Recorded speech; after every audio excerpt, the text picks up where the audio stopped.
Hi, everybody. As you come in and join us on this webinar, we just want to say thank you very much for joining us today. And if you can put in the chat box your name and where you're from, we'd love to hear from you. We'll give it like another 2 minutes, let more people log on, and then we'll get started. We have a great lineup today.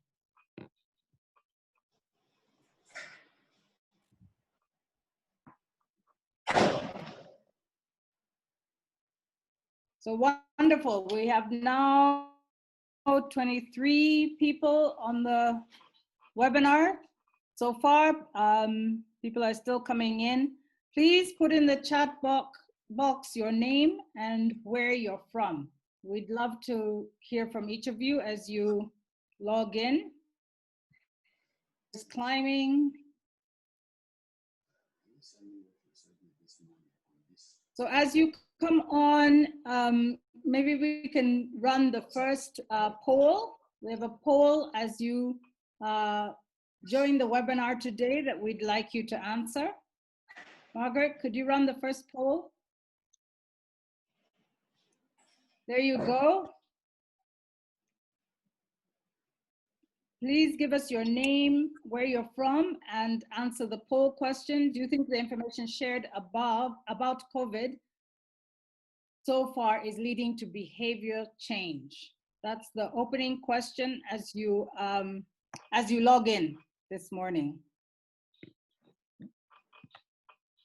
Okay, I see a few people saying good morning. Happy to be part of the discussion. Hi, Mira, nice to see you. Please answer the poll question as you get settled. We have a great lineup today talking about communication and misinformation. Ivy, thank you. Good to see you today. James, wonderful to see you. Great, we have 32 and climbing. We'll give it a few more minutes. Please answer the poll question. Do you think the information shared about COVID-19 so far is leading to behavior change? Yes or no? Somebody from South Africa, Zwane, Laura, let us know where you're from as you log on, please. Okay, give it a few more seconds. We have a medical doctor from Pakistan. Wonderful, welcome to the webinar. Today's webinar is on communication and misinformation during the COVID-19 pandemic. We want to know if you think the information that's being shared so far is leading to behavior change. Good morning, everybody. Okay, I think we can look at the poll results so far. Margaret, can you show us the poll results? Okay, that's interesting. I would have thought no was going to come out on top, but as you can see, 55% of those who've joined us think that yes, we are seeing behavior change. That's great. Okay, as more people log on, you can take that down now. As more people log on, I just want to welcome you to AVPA and Sankalp Dialogue webinar series. This is actually number 7 out of our series on misinformation and communication during COVID-19. We have a great lineup of speakers today. We're very excited to host this webinar. And to start us off, I'm going to introduce our CEO, Dr. Frank Aswani. He's the CEO of AVPA. Frank, over to you. Thank you, Nancy, and welcome everyone. And thank you and welcome especially to our speakers today, Pat, who's a board member in Nigeria, Tandy, really excited to have you, and Osman, thank you so much for making time to join us. This is the 7th in this series of webinars jointly hosted by Sankalp and AVPA, looking at especially issues relating to the COVID crisis and particularly how they affect the most vulnerable in our communities, looking at the people in informal settlements, rural areas, and other types of vulnerable communities on the continent. We're deliberately structured these webinars to bring together a Pan-African range of speakers so we can share lessons learned across multiple countries. And the whole objective is so we can learn from each other. We have very similar problems across the continent, and this is a great opportunity for us to share how we're managing to work through the crisis. So I wanted to just welcome everyone, and let's stay engaged, let's keep informed. You've seen the Twitter handle, you've seen there's a lot more chats that we can share. Please keep busy on the chats, keep engaged, ask questions, and we are looking forward to a fantastic webinar. Thank you, Nancy, back to you. Thank you, Frank.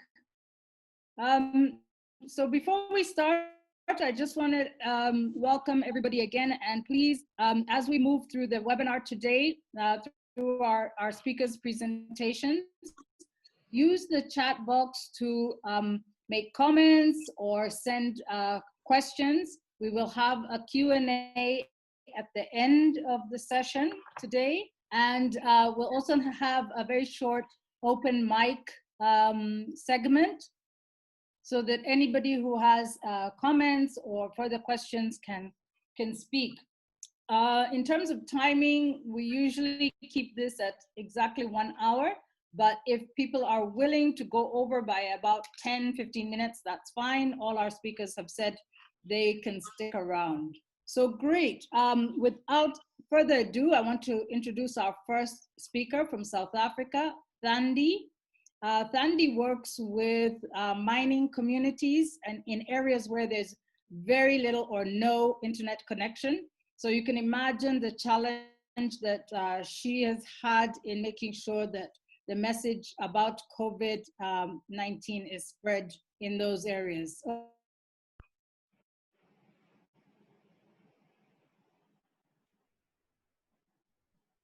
Thandi?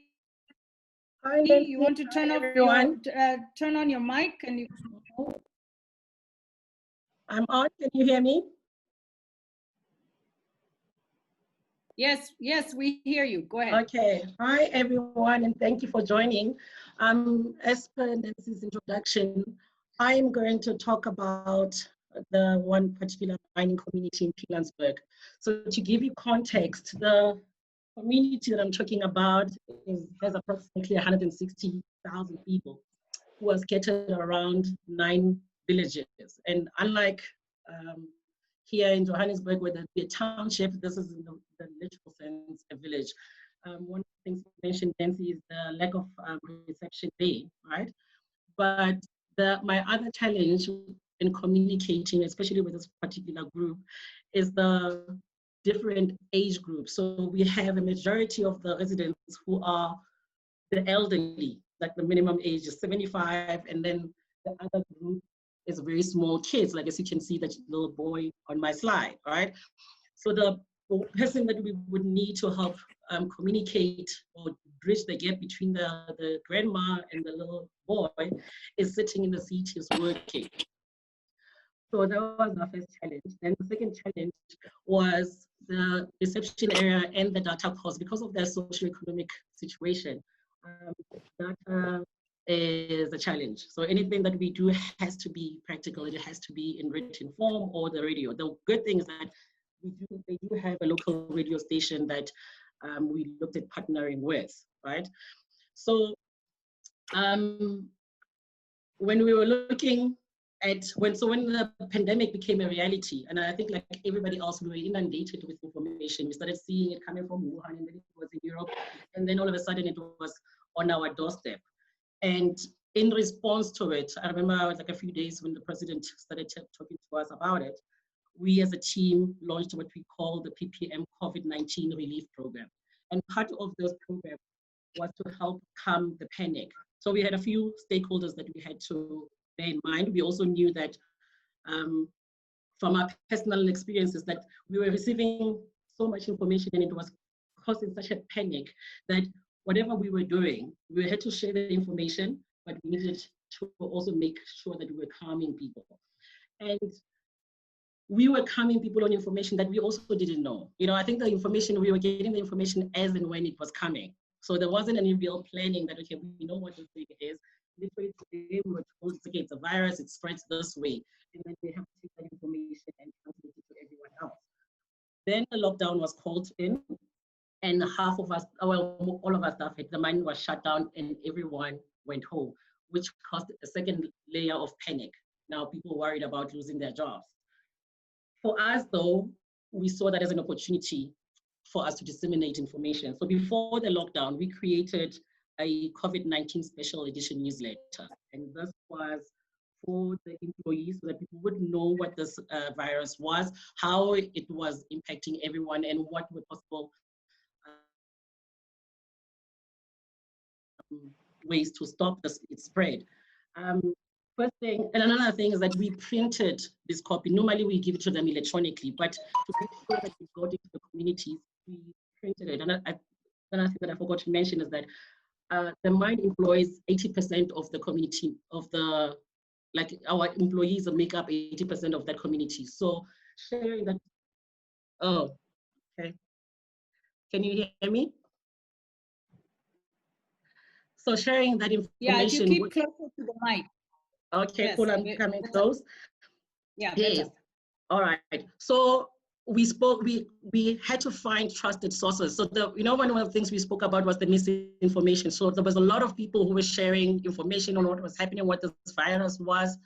And to try curb that, we used the people that they trusted to share this information with, which were our employees. So every morning we would send a note, the status of the virus, its impact, and what it means, right?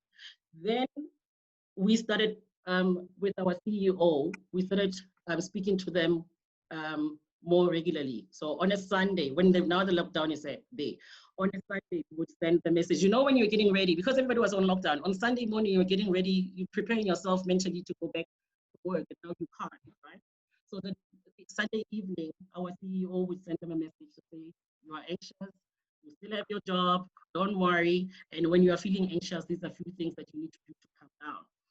During the week, we would speak to them again, just to reassure them that, listen, everything is still okay. We still find there is a plan in curbing this virus. And then on the weekend, we send them little tips of what to do while you were staying at home. The second point is the slide that you were looking at. Again, if you see, everything that we were getting about the virus was regulatory, was health related, but it wasn't something that was easily translatable. So somebody says to you, keep your social distancing by keeping a 1 meter distance between you and this next person. And what is 1 meter? You know, we don't walk around like we had to literally do this to our arms and show people that's how long 1 meter is. We then also, like if you look at the screen that's on now, when people say wash your hands, we were speaking about washing your hands for 20 seconds, but when? So we then did the most practical, this little poster where we were putting it up, or wash your hands under all these circumstances, and it started being relatable. We also started a community newspaper, because that was another thing. They have the radio station, but they didn't have a community newspaper. We created a community newspaper and put this information in there. We spoke about, and then we took it to places where we were going. You know, in the suburbs, we were told that it was easy to be under lockdown. It was, mentally challenging, but it was easier to confine us into one place. We knew these people still had to go to tuck shops, to taxi ranks, and. So we started putting those things on at the taxi ranks and stuff. The one learning, when I'm about to wrap up, is if you look at the next slide, right? The one thing that we knew is that we had to get people that they trusted. We used our employees to mitigate against the fake news. We then started putting these newspapers, if you can see all around, we started putting these newspapers at places where they were frequenting. One of the things that you were asking me is, what would I have done differently with this campaign? I think the one thing is I would have leveraged the community radio station more. As much as they had this newspapers and stuff, it was a monthly paper. So we had 3 copies to date. We've done 3 copies. But with the radio station, I think there would have been a little bit more frequency and would have been able to talk to them a lot more. Which then brings me to my last point about when you asked about the changing of behavior. I think now that we've created a place, right? We've given them the information and stuff. What we have here in suburbs is the tools to show us what social distancing is. When you get to a supermarket, there are stickers on the floor to show you, okay, this is what a meter is. We have masks around, like saying, listen, you can't walk in here without a mask. We don't have that in townships, right? We're missing, and I think if we want, we need to give them the tools, start showing people what social distancing is, what this behavior is, what wearing masks are. And that's when we're going to start, I believe that we're going to start changing the behavior. And that's my story. Thank you.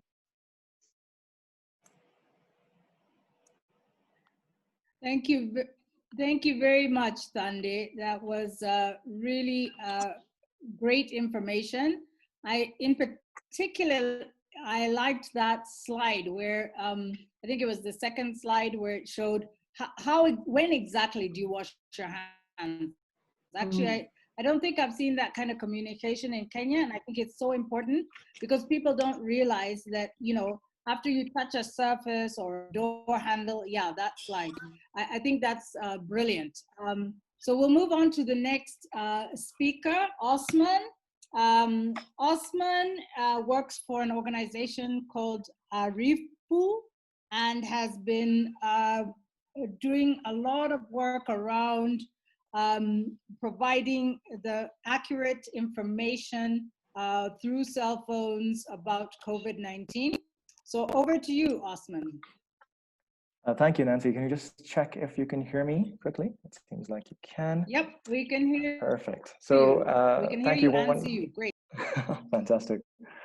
Well, thanks so much for that introduction. Very excited to have the opportunity to be here and share what AVPA's COVID-19 response strategy is, and a little bit about the how and a little bit about the why. Also keen to learn from the collective wisdom of Thande and Professor Otomi, AVPA and attendees here. As Nancy has already mentioned, I'm Osman. I'm the head of research at AVPA. AVPA is a smart personal learning assistant and content marketplace. We exist to increase knowledge, and hopefully by doing so, change behavior in positive directions. We currently operate in several geographic locations, including Uganda, Kenya, Nigeria, Zambia, Tanzania, and Rwanda.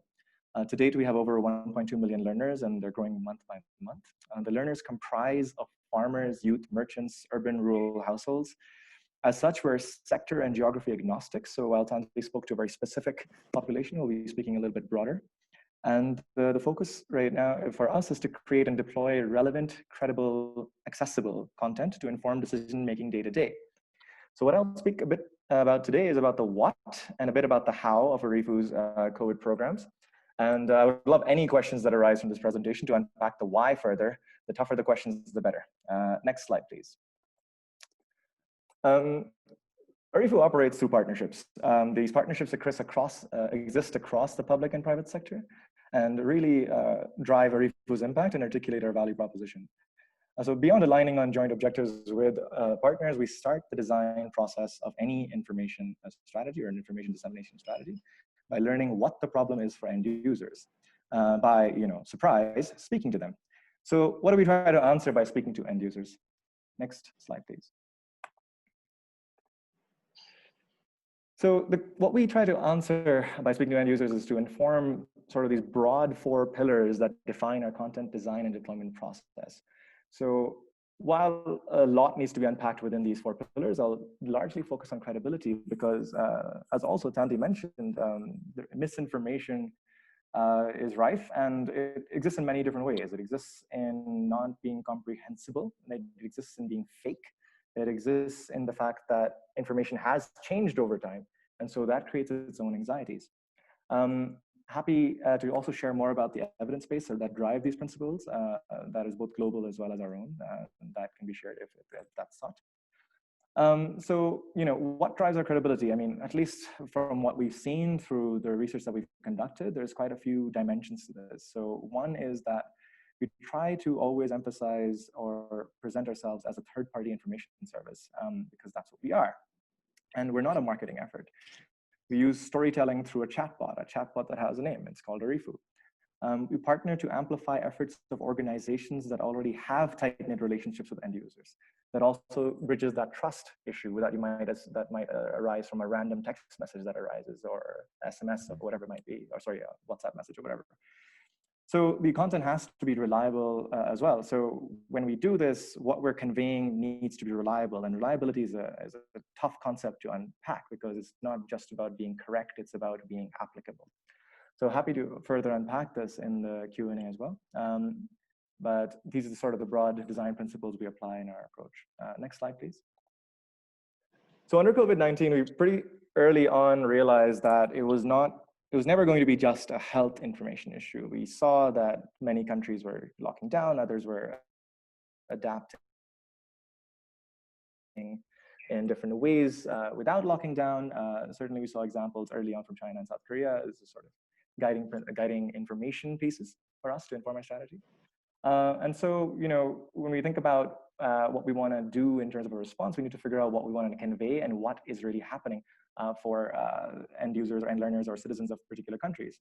So you have to recognize, with information, whether fake or too much or not comprehensible, comes uncertainty. And with uncertainty comes anxiety. And that anxiety sometimes can hamper decision-making, prohibit it, or make it directionally incorrect, let's put it that way.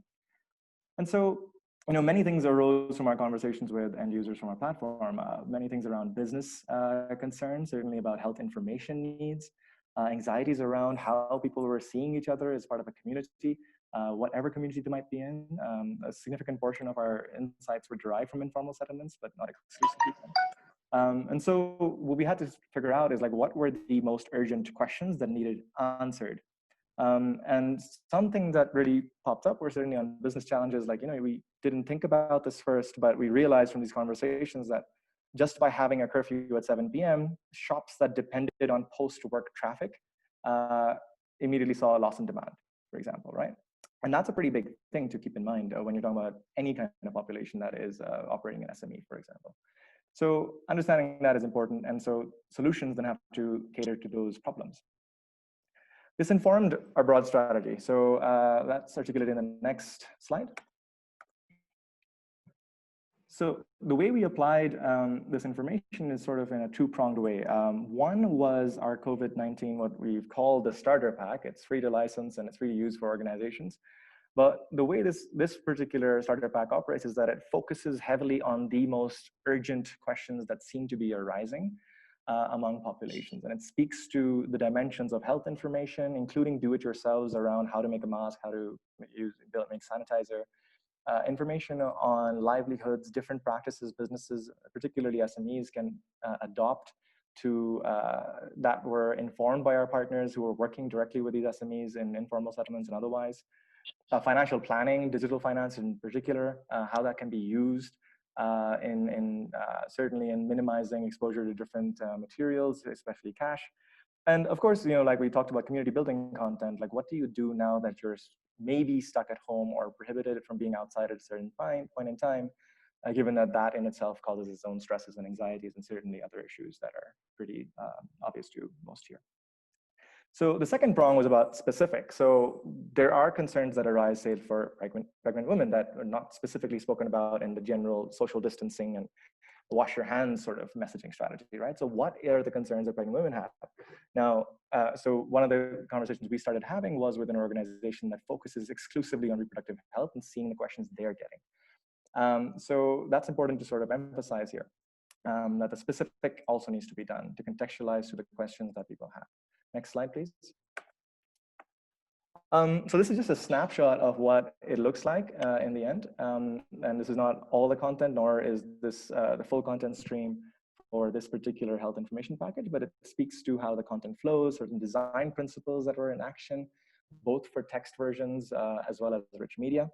It hopefully illustrates how the information is meant to be relatable by speaking to who the health worker is, speaking to what is in the individual's control, preempting concerns, and also mentioning which partner we've been working with so that if they have that direct relationship, like there's an associated trust that comes from that. And hopefully amplifies the credibility of the content. Next slide, please. To expand this effort and build into our future plans, we're looking broadly for 4 things, but primarily for 2. So partnerships with high impact and reach organizations with deep knowledge of their audiences, particularly around financial services that support SMEs and farmers would be essential. This could be within Kenya, it could be outside Kenya. As I mentioned, we are operating in multiple countries right now and can launch at least using WhatsApp pretty quickly in different arenas and different spaces and sectors. And certainly that also helps us expand our content library because especially for different learner populations, as I mentioned, I gave an example about before, it's not just about even taking the general and making it consumable, it's getting into the specific concerns that different populations have. And of course, we need to have research funding because ultimately this is a trial and error. And it is about articulating what's working so that other institutions and organizations can learn from our efforts, and of course, so can we. And essentially future-proof our program so that ARIFU's model was right fit for a COVID response, in my view. But certainly there's plenty to be understood about what will emerge from this and how do we prepare for that. So I'll stop there. I spoke fast to stick with my 8-minute time slot.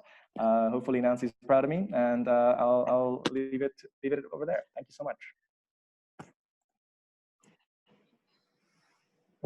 Wonderful, Osman. You really did. I can tell that you must have timed yourself a few times. Thank you. Wonderful presentation. In particular, I think what I liked was the fact that you're really seeking partnerships to run with this. MasterCard in particular, I saw, and Penda Health, which I think that's another thing we really need to understand how important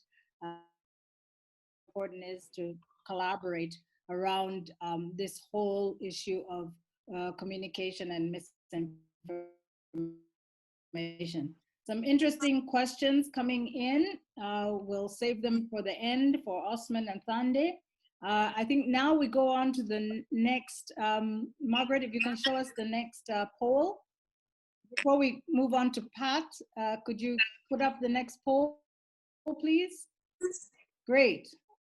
So we'd like you to answer this poll. What do you think is the best way to ensure that we share the right information on COVID-19, targeting people in informal settlements, particularly in informal settlements? I just saw somebody comment that they feel a lot of the misinformation is from elderly people sharing WhatsApp messages. So it's interesting to know that, yeah, I think people are concerned about all the misinformation, but we'd like to know what's the best way to ensure that we're sending out the right information. Please answer that poll. We'll keep it up for another second, and then we'll move to our next speaker. I think, please put, I can see a few questions coming in for Osman. Please feel free to put more questions in the chat box for Osman and Thande before we move on to the next speaker.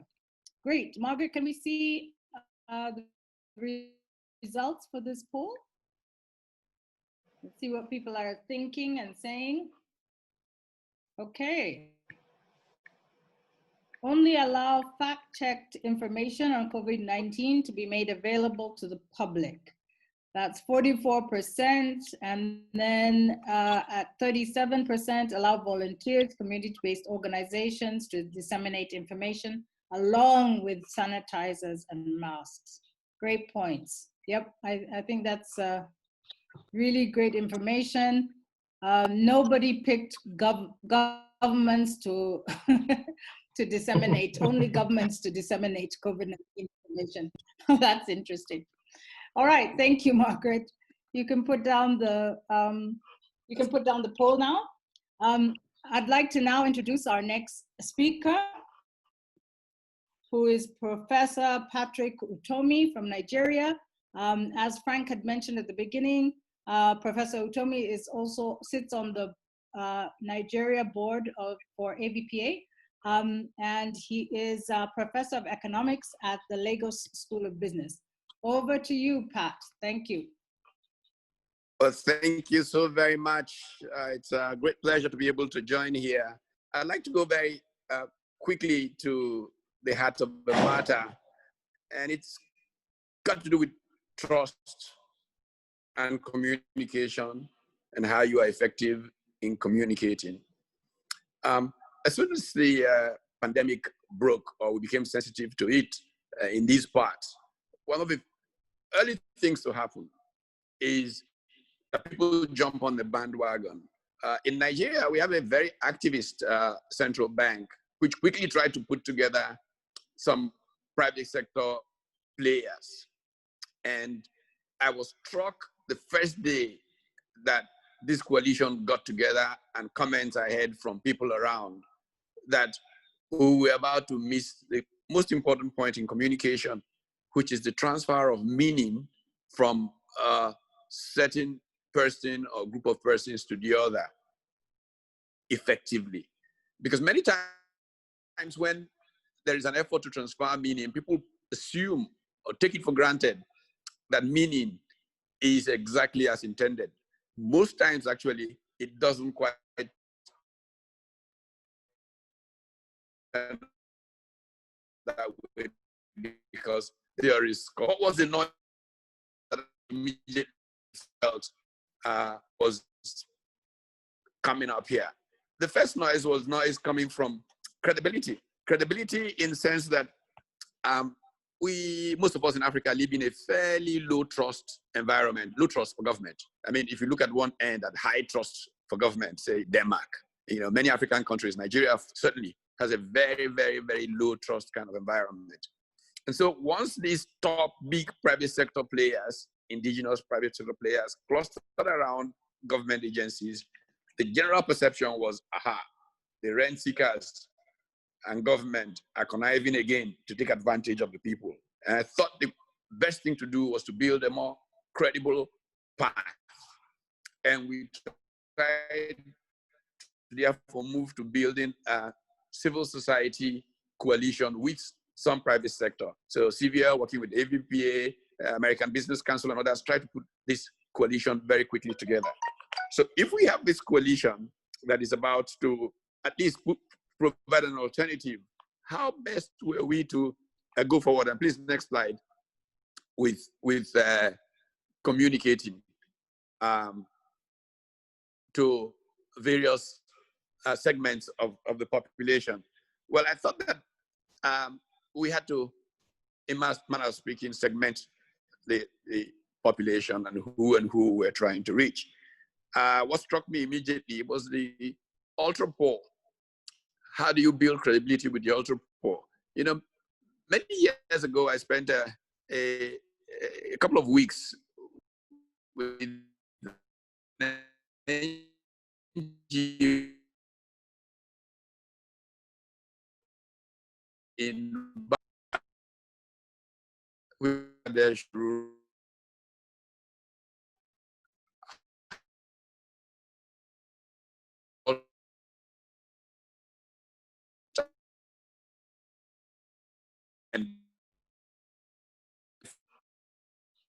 Oh dear, we're losing you, We're Pat. communicating to in this different challenges. Listen to me. Now it's better. It's Okay. come back. Can you hear me now? Pat, it might be helpful if you just turn off your video. It might just conserve some. Anyway, Yeah, maybe turn off your video. we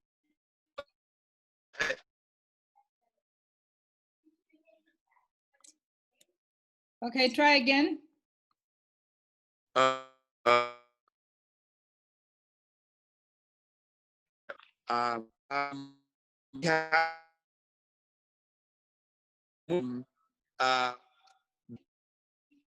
Oh dear, we can't hear you. Try again.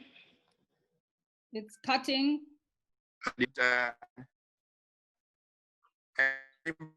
I think it must be your. No, not really. Just say something again. Let's see. Otherwise, we might have to wait a while. Yeah, There seems to be. you can hear me.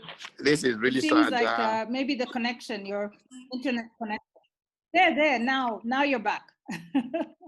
Oh, okay, I'm back now. Okay. Maybe, Pat, this if you is, could repeat maybe the last 60 seconds of what you're trying to say, because I think we missed quite a bit of it. I think that would be really helpful. So now it seems like we can hear all you. right. Yeah, we can hear you All now. right. Okay, great.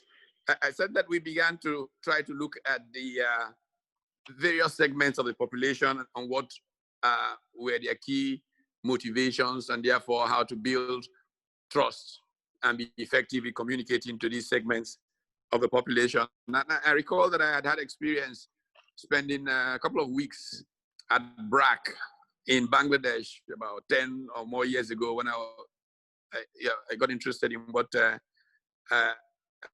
were doing.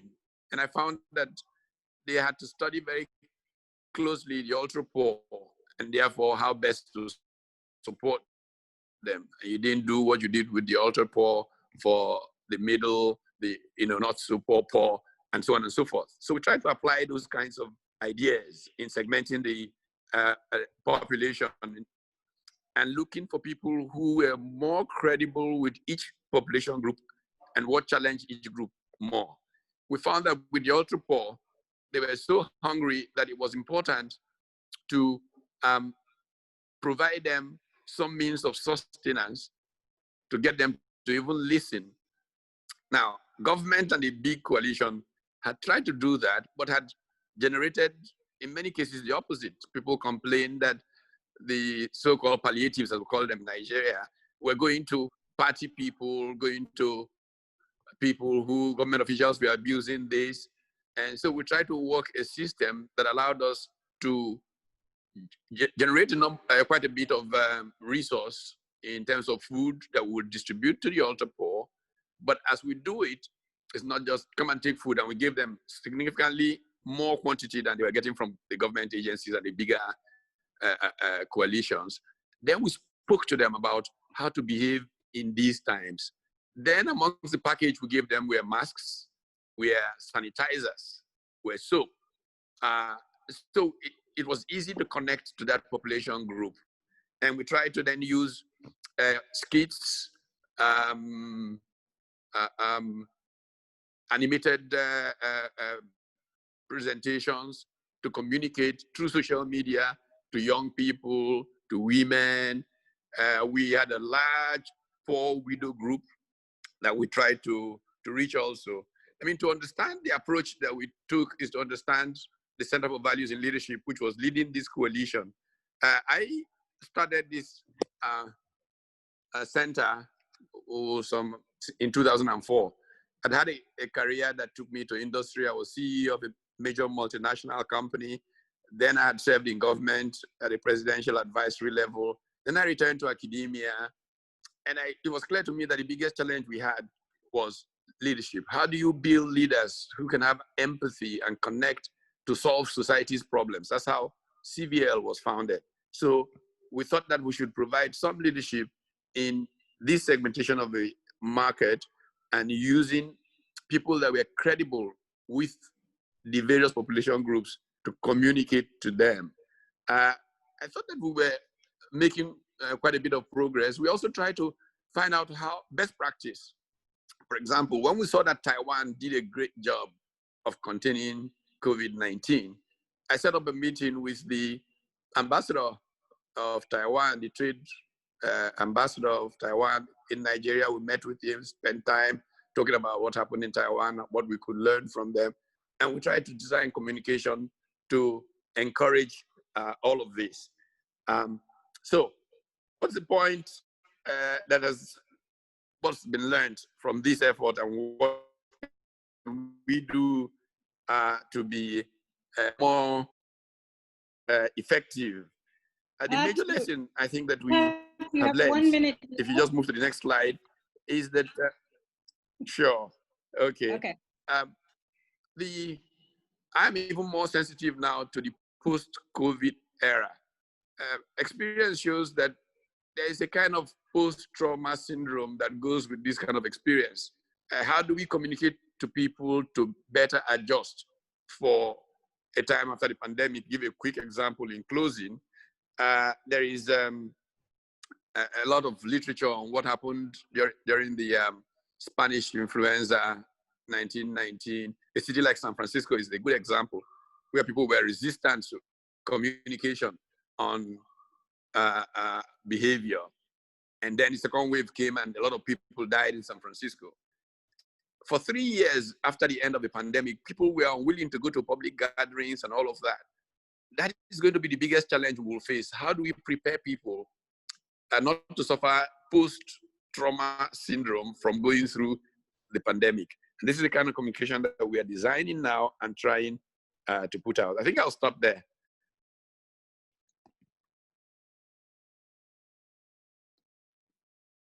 Thank you so much, Pat. That was very enlightening. And in particular, I liked how you started off about the issues about trust. And I could probably kick off the first question actually to you, Pat. We'll start our Q&A.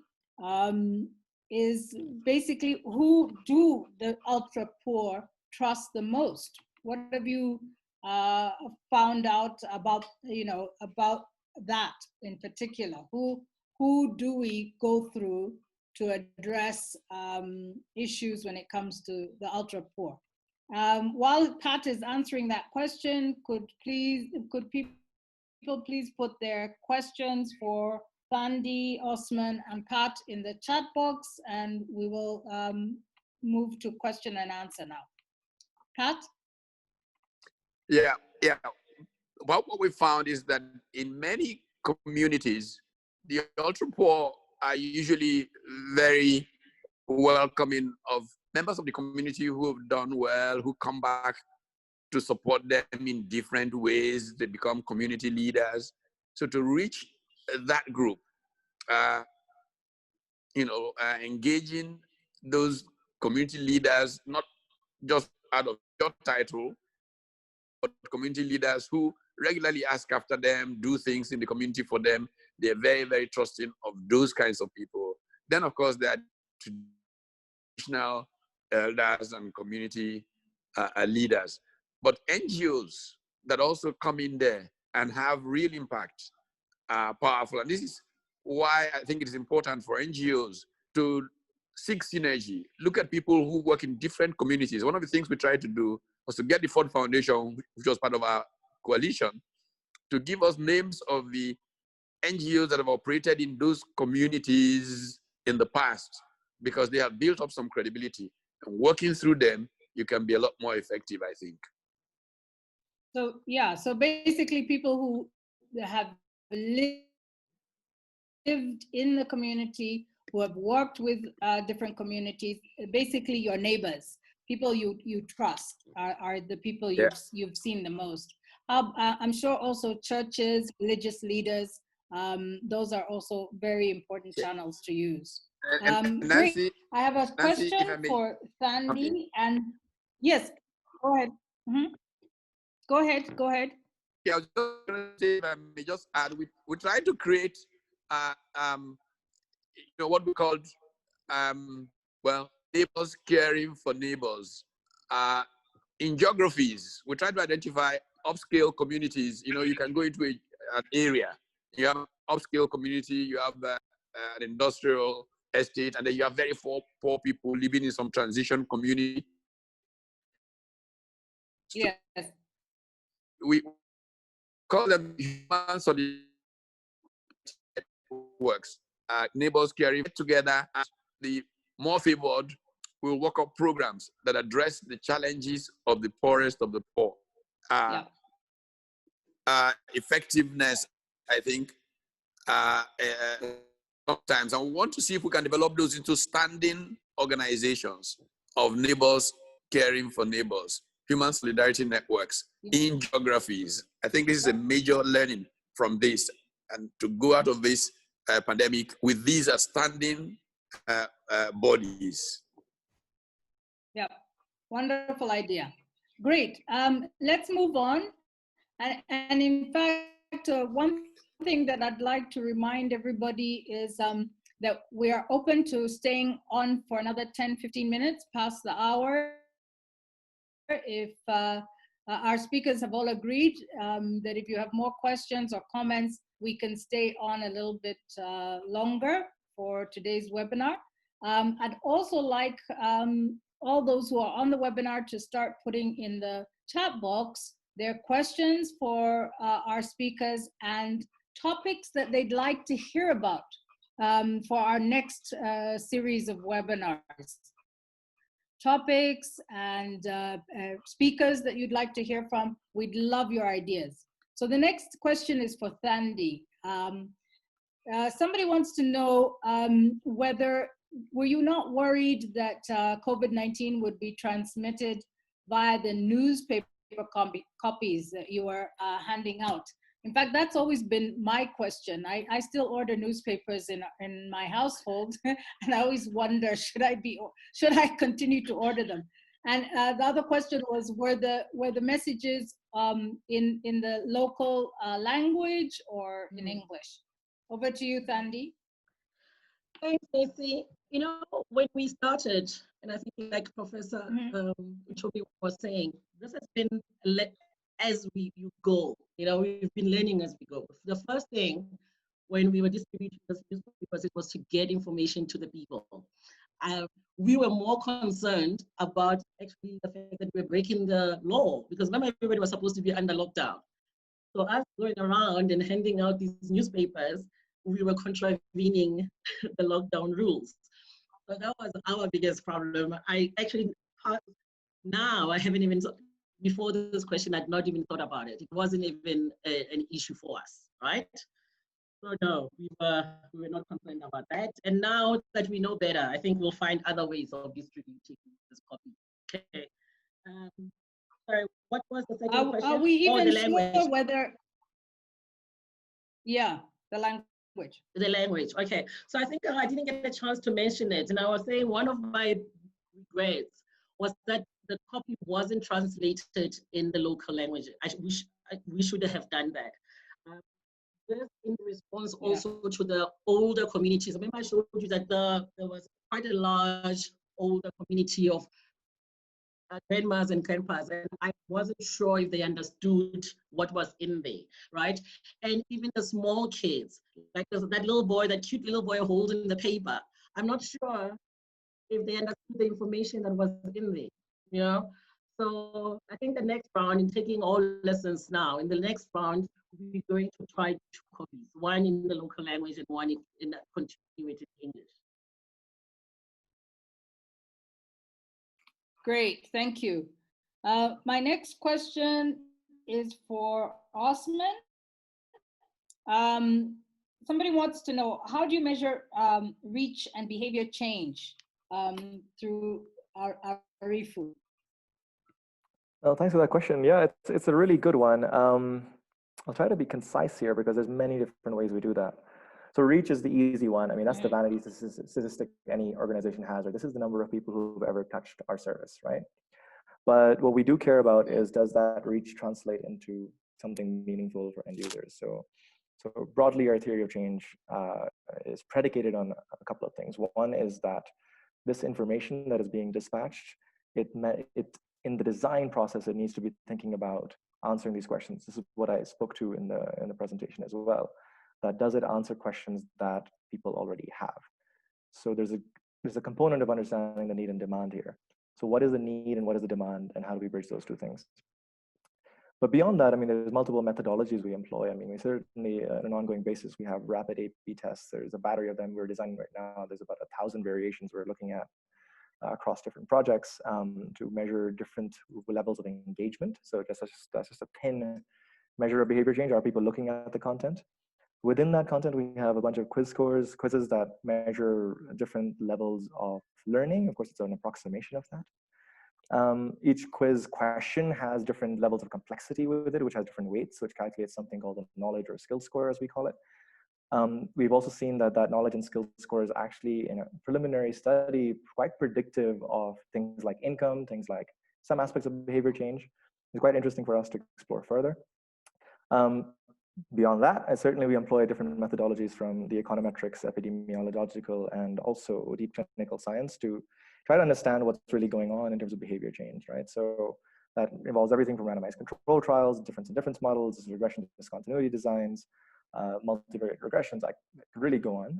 There's quite a lot going on at ARIFU in terms of research. So please, if anyone wants to unpack that further, you can reach out directly to me or anyone on our team. Certainly would love to engage in that. That's my bread and butter. So. Okay. Great, thank you. This next question is for anybody who'd like to answer it. Further to the rapid changing face of this pandemic and how it spreads and how to prevent it, etc. Who do you feel is responsible for ensuring the information that is reaching the most vulnerable communities is regularly updated? Mm-hmm. Who should be responsible for that? Or is it all of us? Anyone want to try to answer that? Regular update of information. Right. Sandy? I think that okay. That's Go fine ahead. if you want me to come. Yeah, okay. I think that there should be a standing working group that has representatives of civil society, that has the appropriate government agency and private sector participants, if you will, that is a situation room, a clearinghouse. And from this base, regular updates on information should go to all the major stakeholders.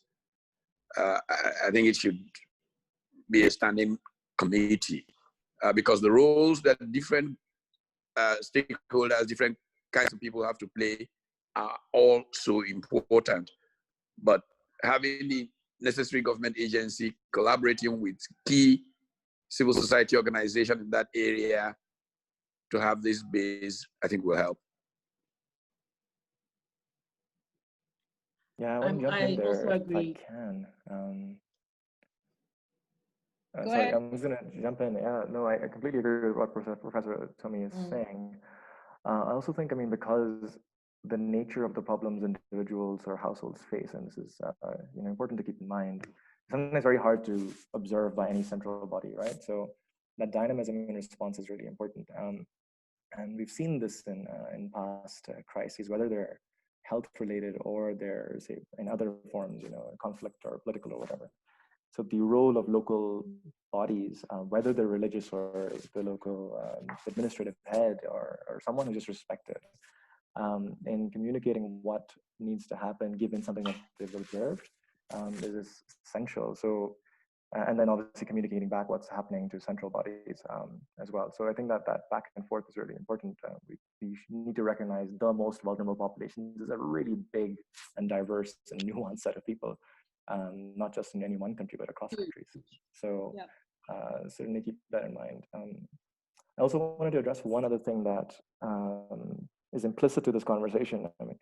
Is we've mostly talked about different mediums of engagement, and the visual components are really, really important to see. We recently also wrote this brief on how to do this for populations that maybe cannot read. I mean, we're a text message and WhatsApp-based institution, so how does our operation fit there? And speaking to extreme poor populations, as Professor Otomi did, is essential right now as well, because whatever digital strategies we may employ, there is a different design and process that we need to approach the populations with, however we may define them. But just want to emphasize that here as well. Yeah, you brought that up, and actually, just as somebody asked the exact question, a lot of our populations, predominantly illiterate populations, how are we reaching those people? Sandy, did you have a thought on that? Sorry, Nancy, on predominantly illiterate communities, how would you adapt your your approach, your campaign to reach a wider uneducated populations? My first one would be radio. You know, it's firstly still one of the most predominant medium in that community. It has people that speak, you know, like one of the things we wanted to do was a partnership with the radio station for them to, we would give them the information, but they would translate it and communicate it in a way that their audiences were used to receive the information, right? So I think if we stick to the radio, so we would give them a media release, for example, in English, but the host would translate it in Setswana, which worked really, really well, you know? And I think that's where, for me, going back to basics, I think the one thing that this pandemic has taught me is that right now we need to go to the basics, like Professor was saying, use the people that the trusted sources and use the platforms that people trust. You know, and radio for me remains that, especially in local communities. And then they don't even have to read anything, you know, they're just listening in and being taught. That would be mine. Yeah. Okay. In fact, lead on question to that is, how have you measured success so far with your campaign? Would you say that you've achieved your objectives? So depending on, we haven't changed behavior, but we have shared credible information. And one of the things, remember when I started, I said we wanted to calm the panic, right? Because the mine is the source of money in that environment, right? So we needed everybody to be calm and know that the mine is going to open, you'll still have your job, blah, blah, blah, blah. I did a poll when they came back, when the employees came back. And one of the things, and I asked them, how did they find the conditions of the lockdown conditions? And the response was, they were bearable because of the constant information that they received. It calmed them down, you know? So for me, that was my measurement of success. Get closer to the mic. We didn't hear the last part. Yeah, so I was saying I did a poll and asked the employees on how they found the lockdown, right? And the one of the guys said it wasn't that bad because of the information that they were receiving. So the constant communication really, really worked. And that for me was our measurement of success, because we wanted them to be calm. We wanted them to come back to work safe, you know? So, you know, that's it. Okay. Yeah. Thank you. Thank you. Osman, the next question is for you. Is Arifu responsible for getting the information to the end user, or is it the partners? If it's the partners, how does Arifu track and monitor the dissemination of the information? And how do users engage with the content? Yeah, this is a great question. Ultimately, it's Arifu that's responsible for disseminating the information, but I know that won't tackle the second component of this directly. But users engage through multiple platforms ultimately, right? So as I briefly alluded to in the presentation, SMS is the sexiest app on any phone because it's on every phone. And so that's one of the main nodes of communicating with end learners or audiences that as different partners may have. Certainly we've expanded to WhatsApp and Messenger and certain other platforms as well. It's important to have that in our arsenal, so to speak. So yeah, and we recognize that most will not have access to data. That's why the SMS component is there. And certainly the SMS cost is actually borne by the partner in our relationship. So ultimately this is a free service for end users who use our content. So they're not using USSD? Which not typically. The primary node is just you can send a text called Arifu. If you're in Kenya, you can do this right now to 22744 and you can get information immediately.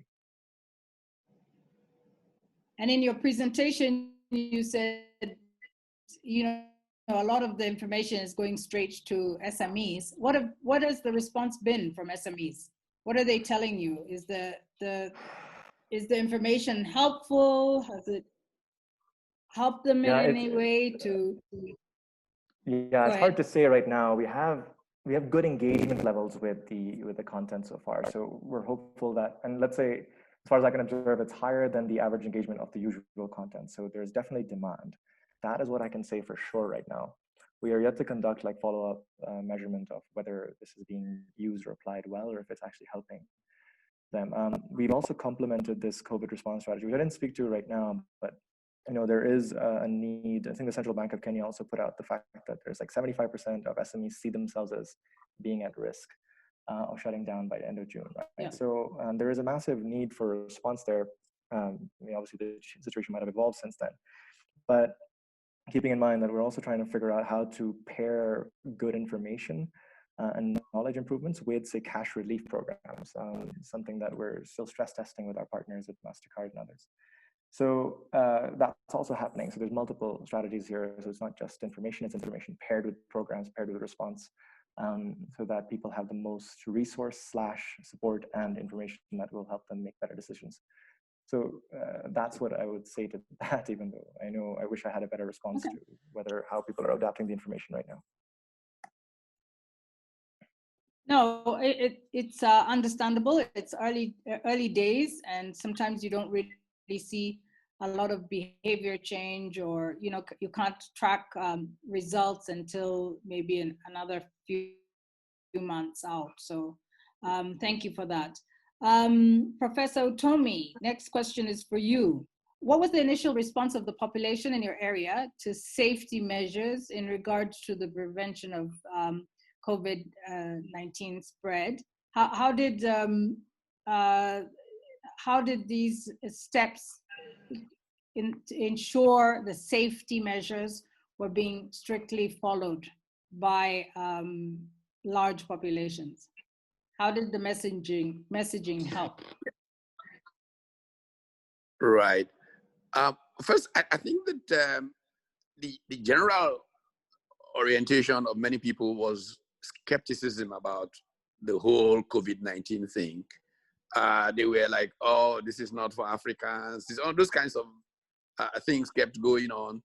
But the consistency with which we tried to communicate it to certain target groups. Our philosophy is changing the world one person at a time. And so we try to be very deliberate with certain groups. And those groups we saw began to respond, and we encouraged them to, in fact, see it as a kind of pyramid scheme. If you are influenced, call another 5 people, get those 5 people to call another 5 each, and all of that. We thought that kind of one-on-one communication would be best to be effective,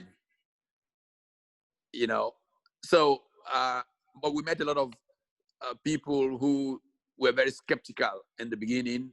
We saw the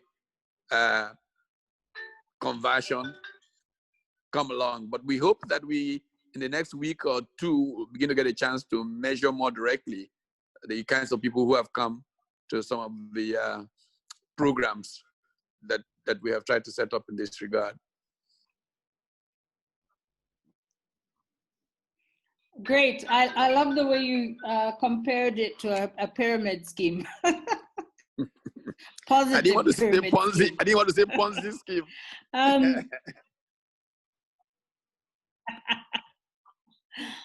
I like that.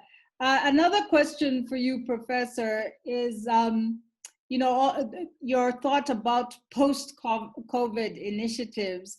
How do you promote communities to continue practicing regular hand washing, etc., post-pandemic? I mean, I think everybody's saying that this pandemic, this disease will be with us for years. So how do we make sure, and maybe all of you have some ideas around this, how do we make sure that this behavior is changed to the point where it becomes a habit and people aren't thinking about it too much anymore, but habit. Right. This is really at the core of, this is really at the core of the concept of human solidarity networks, which is taking geographies, as I suggested, and bringing together various classes, the people from the blighted neighborhood, and the people from the upmarket neighborhood, maybe a few miles down the road, and the businesses around that general area, and getting them to identify specific things. The primary things we're focusing on are issues around the environment, the drains, setting up boreholes for water, washing places. So as you get into a neighborhood, there is a tap somewhere around, you can go and wash your hands. Organizing that is critical to the work of those human solidarity networks. And we hope that we can then institutionalize those and help people to sustain them as part of. But communication is also still important. You know, like the example I gave from San Francisco, that keeps gnawing at me. How do we make people not succumb to fear? Because the greatest damage from this pandemic has not been so much the direct hit, but the fear that it has generated in those who, I mean, I am told, you know, my wife is in the healthcare area, and yesterday night we were talking about this. Psychiatrists, psychoanalysts, their hands are more than full right now because stress levels are so high, people are flipping. And I think that it's an area to continue communication to ensure that we get people to adjust and become more balanced in the way they see the world. Thank you. So we're 6 minutes past the hour. I just want to make sure that everybody's who's on right now wants to extend this a little bit longer. I want to open mic session for anybody who wants to make a comment or express an opinion. We can maybe have hands up for anybody who wants to make a comment. And while people are putting up their hands, I'd also like to remind people, please give us your ideas for future webinars. We want to, we're now scaling back a little bit. The webinars won't be every Thursday, but every other Thursday. So twice a month, but we'd like to know from you, especially the ones who have been joining us on a regular basis, what you'd like to hear about, what topics, in particular, which speakers you'd like to hear from, and we'll do our best to make it happen. Anybody in the audience want to make a comment or share an opinion, please raise your hand, and George will open your mic. Anyone? I think we can stay on the call for maybe another 5-6 minutes.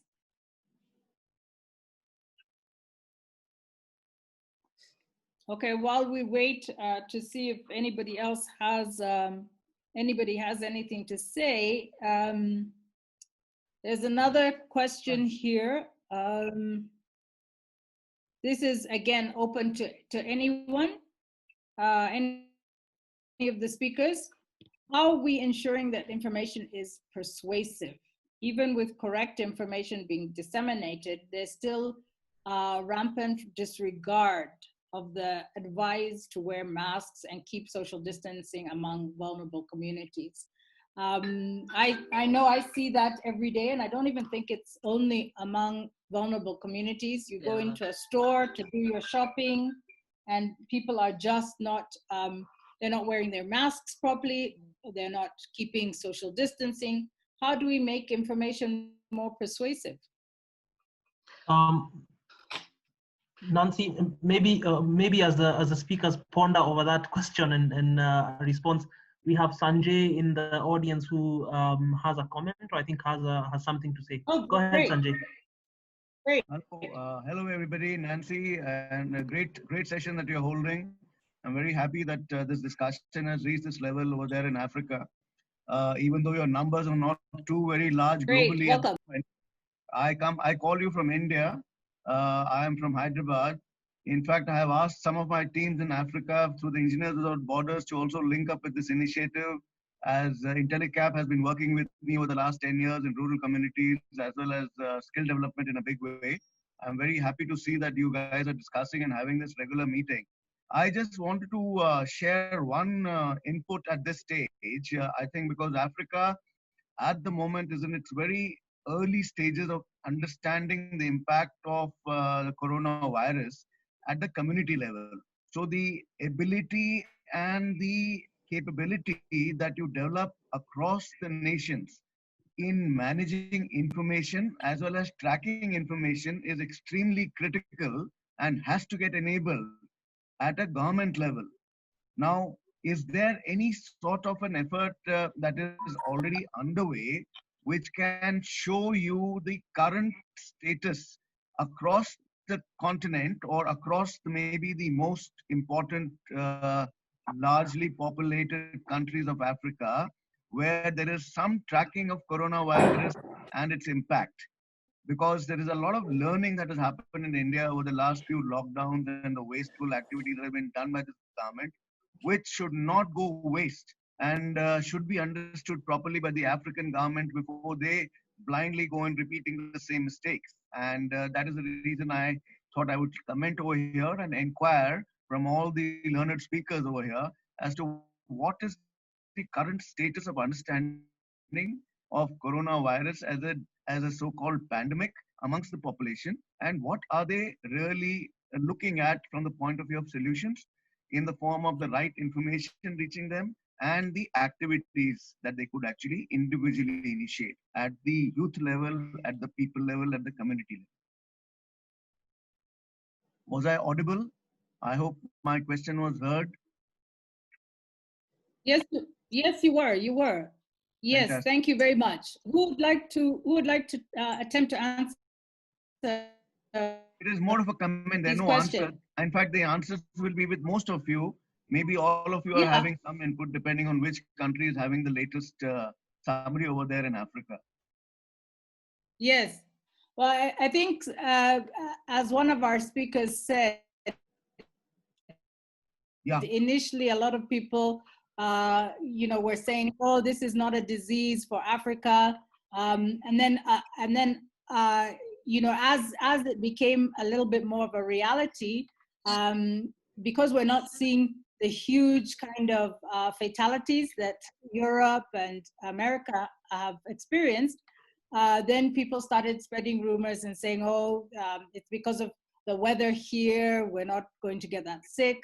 And even more, I think important is the fact that a lot of people feel, well, this is just another disease. If you think about the diseases people have to combat with every day, from dysentery that so many children die from on a daily basis, malaria, cholera. So to a large extent, I think, and correct me if I'm wrong, the speakers may have other opinions, but to a large extent, the people I've spoken to, especially those who live in informal settlements, are feeling like life, you just have to move forward because diseases come and go. Nancy, can I say something that might come across as a little crude? When we were, and I think that's where the challenge for us has been in making this pandemic. And first is the word pandemic. Like, it's not a common, True. So they're calling it a pandemic, the COVID-19, the words are so big, right? That we are talking over them. Mm-hmm. Secondly, the situation, one of the ladies that you saw in one of my slides who was picking up that newspaper, when we were handing them out, she said, "Are these for sale?"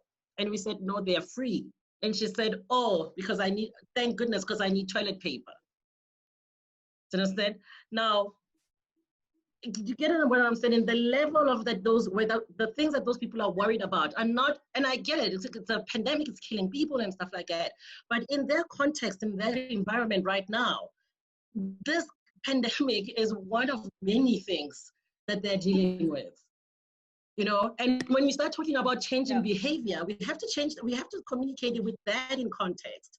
and again, be kind to ourselves and everybody else and saying like we are what, 60 days into this thing, you know, everybody like it's too much. You know, even I now I communicate for a living, but I've stopped watching the news. I've cut down on what I'm consuming because or else I'm going to go insane. Yeah. You know, and so I think we need to take that into consideration when we're looking at the mass population and how we talk to them. Well, that's a very nice point you have made, Kandi. In fact, I wanted to actually corroborate on that. That it seems, in fact, the same way India too started saying that this entire virus will disappear in the summer. And then when the real data started getting compared and sort of mortality rates that we saw, in fact, if I am given the chance of sharing some data analytics that we have across the world, if the screen can be shared, I would like to share that with you for your own understanding and see how the entire story is being tracking. Actually, to a very large extent, the fear has been the larger problem in rather than the disease, because there are many more people dying of things like heart attacks, congestion, lung failures, and accidents, even compared to coronavirus, where we in India are seeing a mortality of hardly 4% to 6%. In fact, at some particular stage, of course, there could also be a problem in the data collection that you could see. But then you go back to the developed countries and see what is the mortality rates that they are ending up at. It is hardly 1 in 10 to 1 in 15, which is nothing near a pandemic. Yeah. So my worry is that is this some sort of a deeper confusion that is being created in the minds of the people of the world to put them in fear so that some other ulterior motives are taken care of. You know, this is something that all educated Africans, as well as I can even see a few of the other Asians like Pakistanis on the group here, who have questioned about the implication of religion and other things and all, which are totally irrelevant for this entire the sort of problem that is happening. They are basically playing upon the gullibility of the people in the absence of right information and the right action to take, which could be as simple as maybe having a steam inhalation on a daily basis to keep your nasal passages clear, along with a number of traditional medicines that are available to you, rather than going in trying to find a vaccine which is non-existent and create a business for the Western world, which actually is non-existent, or which is actually a sort of a business which is created out of fear. You guys need to think about these sort of things. And maybe after the answers are over, I will quickly, for over 2 minutes, share some data that I might be having as it is relevant today, which might make more sense on this matter. Unfortunately, we must stop. It's actually we've gone over 17 minutes. Okay. And although we'd love to see your data, maybe you could share it. I have shared the link where the data is already put up on Facebook. You can have a look at the data. Yeah, share the link. Thank you so much. So let me close off our session today. Wow, this has been great. This has been wonderful. Thank you so much to our speakers. As you can see, this is a subject that a lot of people are passionate about or want to really, understand. We're all grappling with this. How do we really make sure that communication is effective and leads to behavior change? And if you think back during the first few years when HIV/AIDS had hit the world hard, we were kind of in the same space, and it took years and years and years of the same information always going out until people started changing their behavior slightly. Some people have behavior, so it's not something that will stop tomorrow. But thank you so much to everybody. We will be sending out links to listen to the webinar if you want to hear it again or share it amongst your networks. We'll send out a link after our webinar today. And I just wanted to bring everybody's attention before we log off to the United States Africa Development Foundation. They're one of our partners one of AVPA's largest funders, actually. And USADF are keen to hear from a lot more organizations, especially if you have, some great ideas about how to tackle this particular pandemic, although maybe we shouldn't be using the word pandemic anymore. But yeah, we put up some information on that slide about USADF, and just wanted to share that with you today. They're creating pathways to prosperity for underserved communities in Africa. And we thank them very much for being partners around this webinar series. So on that note, I'd like to say goodbye. Thank you very much to everybody. Keep safe. And please let us know what you'd like us to address in the next upcoming webinars. Thank you very much.